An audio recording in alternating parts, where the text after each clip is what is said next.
ជំរាបសួរបងប្អូនទាំងអស់គ្នាថ្ងៃនេះខ្ញុំចែករំលែកមុខម្ហូបមួយឈ្មោះហៅថាត្រីប្រម៉ាជៀនណាបងប្អូនចាឥឡូវនេះយើងមកមើលការធ្វើទាំងអស់គ្នាមុខម្ហូបនេះគឺរសជាតិឆ្ងាញ់មែនតើចារបៀបធ្វើគឺយើងមានត្រីប្រម៉ាហ្នឹងយើងចំហុយវាឲ្យឆ្អិនមកចាពី3នាទី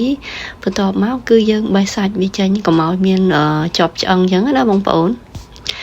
នឹងហើយយើងបេះសាច់វាចេញឲ្យស្អាតមកហើយយើងទុកសាច់ហ្នឹងមួយឡែកមកហើយបន្តមកទៀតហ្នឹងគឺយើង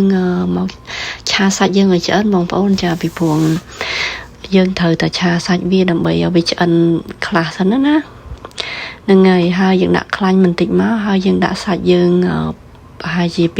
3ស្លាបព្រាតាមចំណង់ចំណូលចិត្តទៅហើយបន្តមកទៀតហ្នឹងគឺខ្ញុំបានដាក់ម្សៅchicken powder នោះម្សៅស៊ុបខ្នុរបន្តិចណាបងប្អូនហើយខ្ញុំបន្ថែមស្ករដែរប្រហែលជាកន្លះស្លាបព្រាបាយប៉ុន្តែអត់បានថតទេបងប្អូនណាសូមអភ័យទោសផងកន្លែងហ្នឹងណាចាហើយបន្តមកសាច់របស់យើងធ្វើវាឆ្អិនមកល្មមមកបានណាបងប្អូនហើយបន្តមកទៀតគឺយើងមានពងទាយើងចំនួនប្រហែលជា6គ្រាប់ដែរបងប្អូនដាក់ពងទាឲ្យច្រើនតិចមកបានមានរសជាតិឆ្ងាញ់ចាបន្ទាប់ពីយើងដាក់ពងទាហើយយើងដាក់សាច់ដែលយើង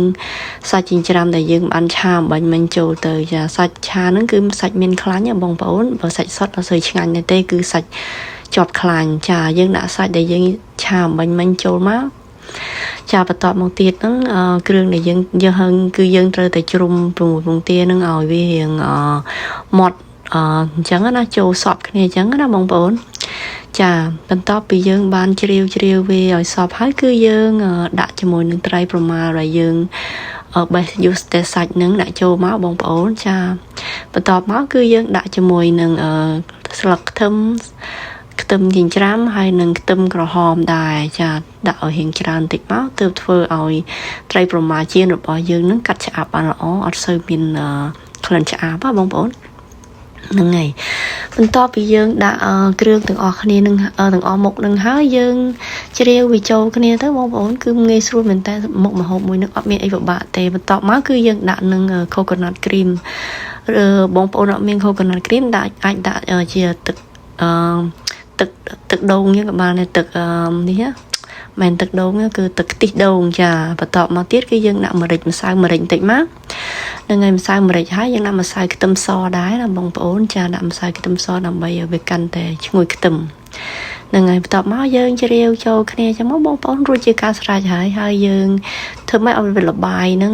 មកល្មមប៉ុណ្្នឹងណាកុំឲ្យខាប់ពេកឬក៏រាវពេកទៅនឹងហើយធ្វើឲ្យសម្លរបស់យើងមានរសជាតិឆ្ងាញ់បន្ទាប់មកគឺយើងដាក់ខ្ទះយើងឲ្យរៀងក្តៅទៅហើយយើងដាក់ជាមួយនឹង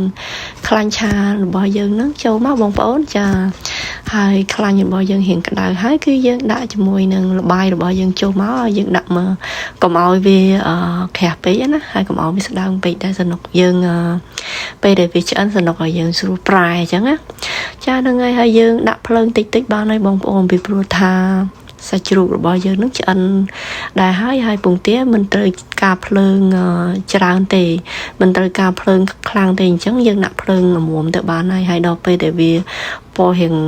ក្រហមដូចពណ៌កង្កូលប៉ុណ្ណឹងមកក្រហមបាតតិចមកគឺយើងអាចប្រែបានដែរបងប្អូនចានឹងហើយក្រហមប៉ុណ្នេះគឺយើងអាចប្រែបានហើយរសជាតិហ្នឹងគឺឆ្ងាញ់មែនតើបងប្អូនហ្នឹងហើយសូមបងប្អូនធ្វើញ៉ាំទាំងអស់គ្នាទៅងាយស្រួលមែនតើឆាប់រហ័សហើយមានរសជាតិឆ្ងាញ់ទៀតនឹងហើយចាហើយយើងញ៉ាំជាមួយនឹងបន្លែរបស់យើងទៅមានដូចជាត្រសក់ត្រប់ហើយនឹងការ៉ុតឬក៏ស្ពៃក្តោបហ្នឹងបងប្អូនរសជាតិឆ្ងាញ់មែនតើចាអរគុណ